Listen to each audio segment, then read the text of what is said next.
நான் காங்கி யூடியூப் சேனல்லேருந்து பேசுகிறேன். எல்லோரும் நல்லா இருக்கீங்கன்னு நான் நம்புகிறேன். இப்போது நான் ஒரு சிம்பிளான டின்னரை பற்றி தான் நான் பேசுகிறேன். ஒரு ஈஸியான ஒரு டின்னர், நம்மளுக்கு கொஞ்சம் சோம்பேறித்தனமாக இருக்கும்போது இதுமாதிரி டிஷ்ஷை நீங்கள் செஞ்சு சாப்பிடுங்க, நல்லாயிருக்கும். ஒரு 4 தக்காளி, பழுத்த தக்காளியாக எடுத்து போட்டுக்கலாம். அது கூடவே இந்த வரமிளகா, அப்புறம் ஒரு 5 பல்லு பூண்டு போட்டுக்கணும். இதை நல்லா நம்ம மிக்சியில் அரைச்சி எடுத்துக்கலாம். இது கூடவே நம்ம கொஞ்சம் ஒரு சீரகம், ஒரு இருங்க, சீரகம் கொஞ்சோண்டு இதை போட்டு நல்லா நம்ம மிக்ஸி ஜாரில் அரைச்சிக்கலாம்.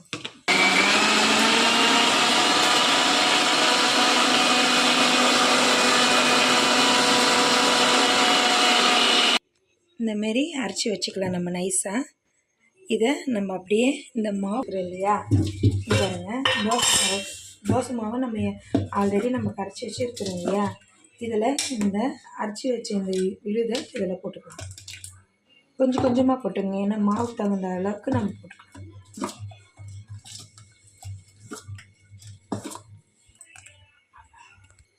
இந்தமாரி தோசை மாவு கலக்கிறோம் இல்லையா, அதுமாதிரி நம்ம நல்லா கலக்கிக்கலாம். உங்களுக்கு தண்ணி வேணும்னா இந்த ஜார்லேயே கொஞ்சம் தண்ணி மிக்ஸ் பண்ணி கூட நீங்கள் கொஞ்சம் கொஞ்சமாக சேர்த்து கூட நீங்கள் இது பண்ணிக்கலாம். நல்லா தோசை பதத்துக்கு நல்லா கரைச்சிக்கோங்க. இப்போ நம்ம தவாவில் ஊற்றிட்டு, இப்போ நம்ம தோசை எப்படி ஊற்றுட்டுன்னு காட்ட பாருங்கள். இந்த தோசை தட்டில் ஒரு வெங்காயமோ இல்லை எதனா துணி நீங்கள் எதில் தேய்க்கிறீங்களோ அதில் தேய்ச்சிட்டு நல்லா மாவு வச்சு உங்களால் எவ்வளோ மெலிசாக ஊற்ற முடியுமோ அவ்வளோ மெலிசாக ஊற்றுங்க. தவா நல்லா சூடு ஏறிட்டு பிறகு ஊற்றுங்க. அப்போ தான் நல்லா முறுமுறு, நல்லா கொஞ்சம் முறுமுறு நல்லா அழகாக வரும். ஊற்றிட்டு எண்ணெய் ஊற்றிக்கலாம். நல்லா முறுமுறுன்னு ஆகட்டும். இந்த மாதிரி நல்லா முறுமுறுன்னு ப்ரௌனிஷாக வரும்போது நல்லா எடுத்து திருப்பி போட்டுக்கோங்க.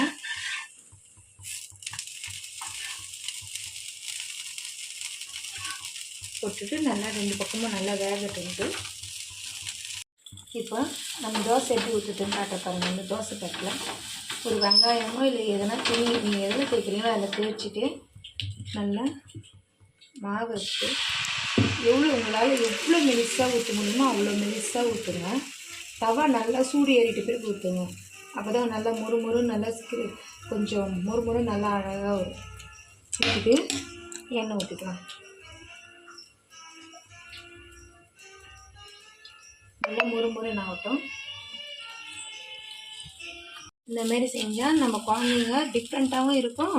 நல்லா முறுமுறுன்னு இருந்தால் ஒரு 2 தோசை சாப்பிட்றவங்க கூட 5 தோசை கூட குழந்தைங்க சாப்பிட விரும்பி, நம்ம கொஞ்சம் டிஃப்ரெண்ட்டாக செய்யலாம். இந்த இது தேங்காய் சட்னி நல்லாயிருக்கும். சாப்பிட்றாங்க பாருங்கள் குழந்தைங்க.